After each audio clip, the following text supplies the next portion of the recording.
Hello, alors aujourd'hui je voulais parler de légitimité et puis finalement je me suis rendu compte que j'avais d'autres choses à raconter avant qui étaient liées et probablement plus intéressantes, en tout cas qui précédaient la question de la légitimité, parce que la question de la légitimité elle est liée finalement à comment on se représente, où on en est de notre parcours par rapport à nos attentes, pas entièrement mais en grande partie. En amont de ça, il y a la question de la clarté de nos intentions d'autoréalisation. En fait, pas les intentions d'écriture comme j'en parle souvent, mais vraiment qu'est-ce que je cherche à réaliser et comment est-ce que je peux être clair avec ça pour que chaque projet, je le mesure et je mesure sa réussite ou son échec à l'aune d'une unité qui a du sens. Souvent, ce qui se passe, c'est qu'on se lance dans un projet sans vraiment se poser la question de pourquoi on le fait. Il est là et puis on le fait parce qu'il est là. Puis on le fait parce qu'il faut faire des projets, parce qu'on est pris dans cet élan un petit peu de création et c'est chouette.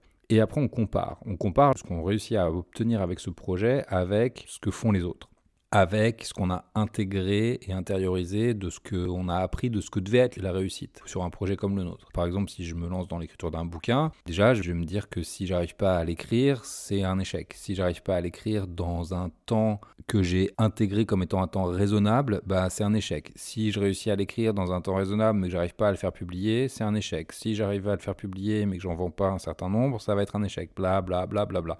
Cette comparaison qui va regarder où en est le projet par rapport à où il devrait en être d'après un impératif qui vient de tout un tas de facteurs sur lesquels je vais pas revenir, mais qui dépendent des influences auxquelles on a été exposé et des représentations qu'on a construites autour de notre métier, et ben quand je fais cette comparaison, je me rends pas service. Parce que je construis pas mon sentiment de confiance en moi, je construis pas mon sentiment justement de légitimité, je construis pas mon sentiment de compétence, et ce sont ces sentiments qui sont les briques qui servent de fondation à la création d'une carrière durable et épanouie et tout ce qu'on cherche à faire et qui va être une écriture qui nous nourrit et qu'on nourrit perpétuellement.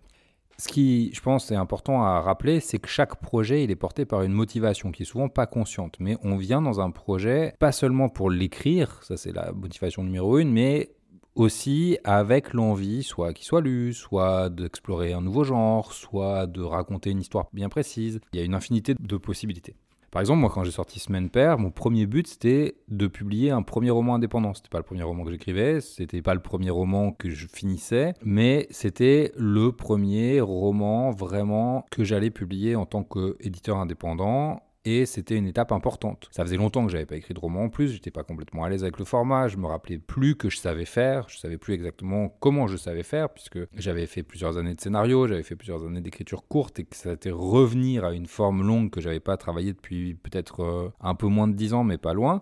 Ça pose plein de questions. Comment est-ce que j'intègre l'expérience que j'ai vécue? Comment est-ce qu'elle affecte ma pratique? Comment est-ce qu'elle affecte ma capacité à aller au bout d'un projet? Comment est-ce qu'elle affecte ma perception de mon projet? Toutes ces questions-là, elles étaient importantes pour moi à rencontrer. Pas à résoudre, mais à rencontrer. Et Semaine Paire, c'était un livre qui servait à ça.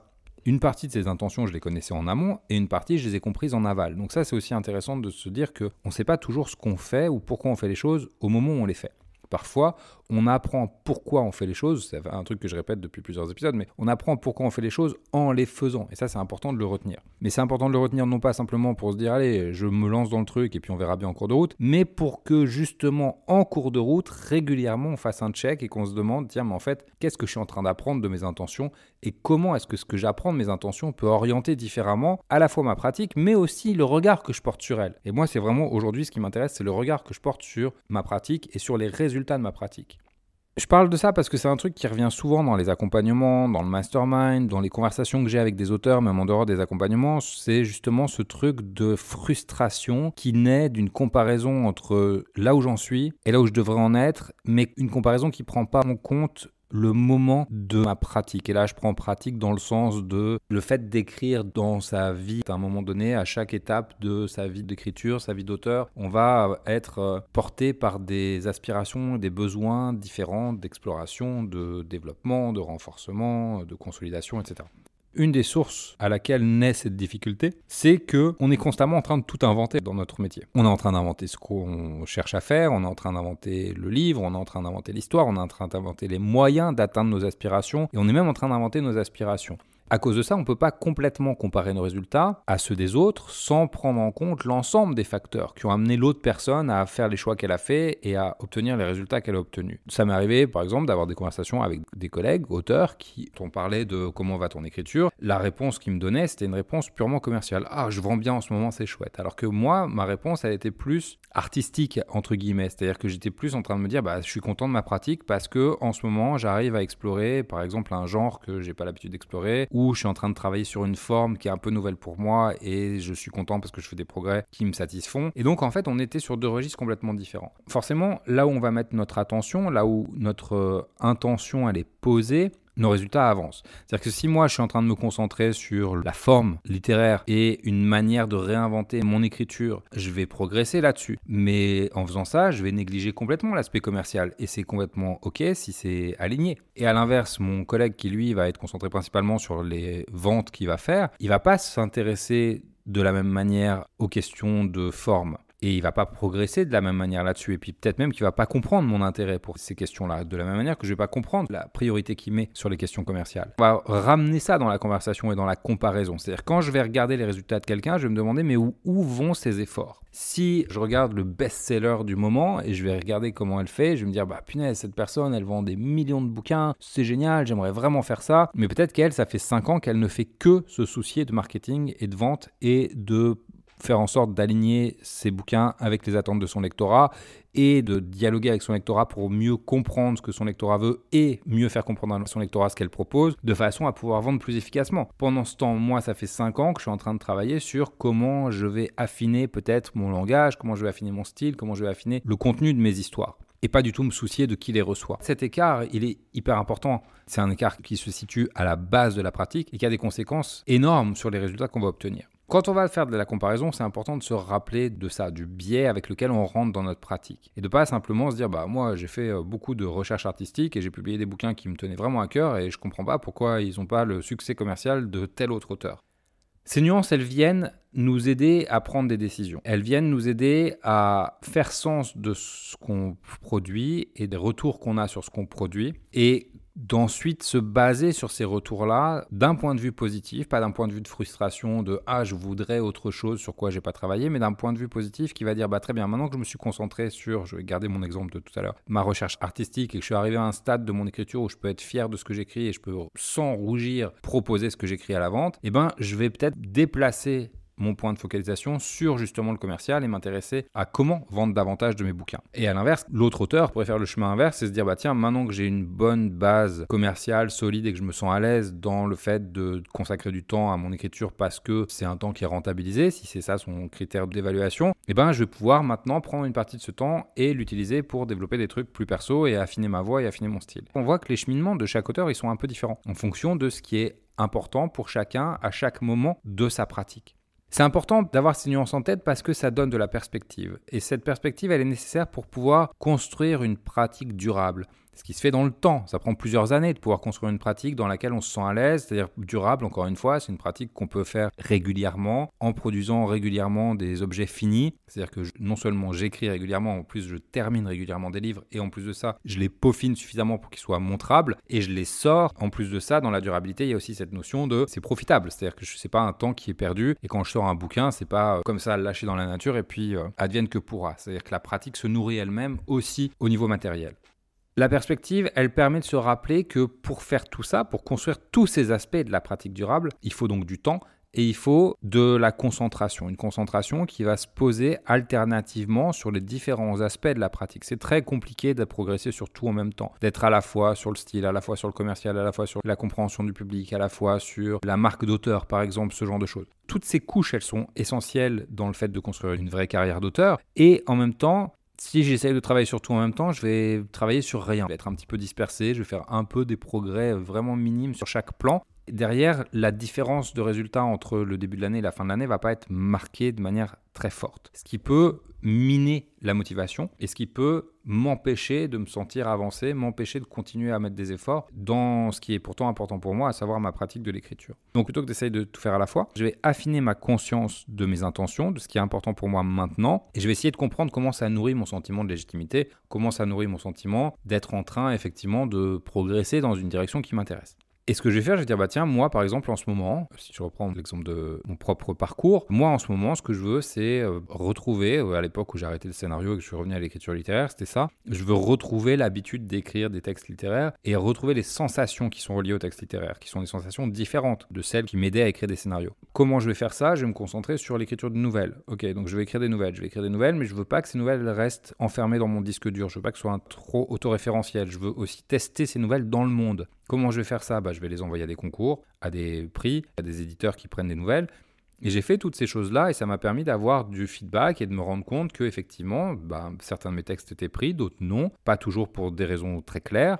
Les textes qui étaient pris me renforçaient dans mon sentiment qu'il y avait quelque chose dans mon écriture qui pouvait toucher quelqu'un. Ça va pas plus loin que ça, c'est-à-dire que oui, ça valait le coup de continuer, dans cette direction parce que effectivement, sur l'ensemble des textes que je produisais et que j'envoyais dans le monde, il y en avait suffisamment qui recevaient un retour positif, et par retour positif, j'entends vraiment que je réussissais à les placer quelque part. Et puis à un moment donné, ce chapitre-là de mon parcours, il a été clos. C'était bon, j'avais cette confiance, elle était bonne, et j'avais besoin d'aller voir que j'étais capable de faire des formes longues. Et donc j'ai fait Semaine Paire. Et après Semaine Paire, j'ai fait Alex Armitage, Point Break à la française, là, le tome 1. Ça a été 2 romans que j'ai fait coup sur coup pour vérifier que j'étais bien aussi en mesure de faire des formes longues et que j'étais toujours capable en fait de le faire. Ça faisait longtemps que j'avais pas fait ça, en tout cas pas sous le format littéraire, donc c'était intéressant pour moi de vérifier que c'est pas parce que je sais faire des nouvelles que je sais faire des romans et inversement. Mais là, j'ai pu aller vérifier que j'étais bien capable de transférer ma compétence. C'est un chemin qui se fait petit à petit, à la fois consciemment et à la fois inconsciemment. Au moment où tu le fais, t'es pas forcément en train de te dire « Ah, voilà ce que je suis en train de faire », mais il y a une part de toi qui sait. Et cette part de toi qui sait, tu vas l'écouter pour pouvoir juger les résultats.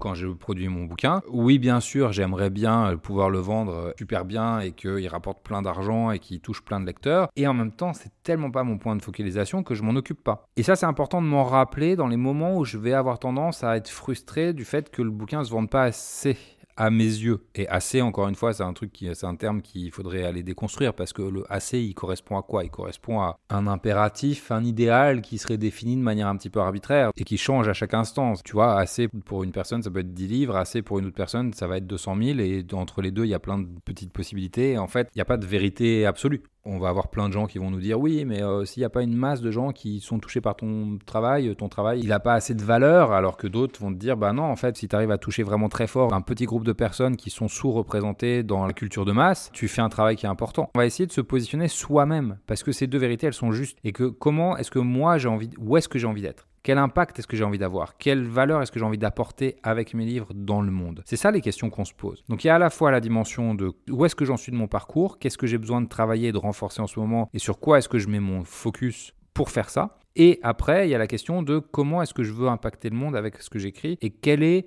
la mesure que je vais prendre pour vérifier que je fais bien ça. Est-ce que je suis invité à des festivals pour parler parce que mon livre il a touché les gens et qu'ils veulent discuter avec moi du contenu de mon livre? Est-ce qu'au contraire, je suis en top 1 des ventes d'Amazon parce que je veux faire du volume et que c'est ça qui compte pour moi? On va aller regarder différents filtres qu'on peut inventer qui ne sont pas prédéterminés, qui ne sont pas prédéfinis. Et on va aller comparer où on en est, où en sont nos livres, ce qui rapporte comme information quand on les jette dans le monde. Et est-ce que ces informations, elles m'indiquent que je suis sur le chemin qui est le mien, pas sur le bon chemin de manière absolue, pas sur le chemin de la réussite telle qu'elle est définie par l'extérieur et de manière médiatique, mais de la réussite telle que moi, je l'envisage. Comme ça, on va pouvoir progresser vraiment à un rythme qui nous convient, construire patiemment, et c'est ça qui est difficile, c'est de la patience que ça demande, construire patiemment le parcours qu'on veut pour arriver vraiment à la pratique qui nous ressemble le plus et qui nous convient le plus. Ça, c'est à peu près la réflexion que j'avais en partant de la question de la légitimité, parce que je parlais avec un auteur en ce moment de cette question-là, et puis c'est une question qui revient tellement souvent dans les conversations, avec laquelle moi aussi j'ai pu me battre, de dire est-ce que je suis vraiment légitime si je vends pas des centaines de milliers de bouquins? Est-ce que je suis légitime à parler d'écriture? Si j'écris pas un bouquin tous les 2 mois, est-ce que je suis légitime à parler d'écriture? Enfin, toutes ces questions, elles sont prégnantes, elles sont là en permanence, en surface, donc c'est intéressant d'aller les mettre en perspective, d'aller leur donner de la distance et de se rappeler que on peut pas juste prendre un Polaroid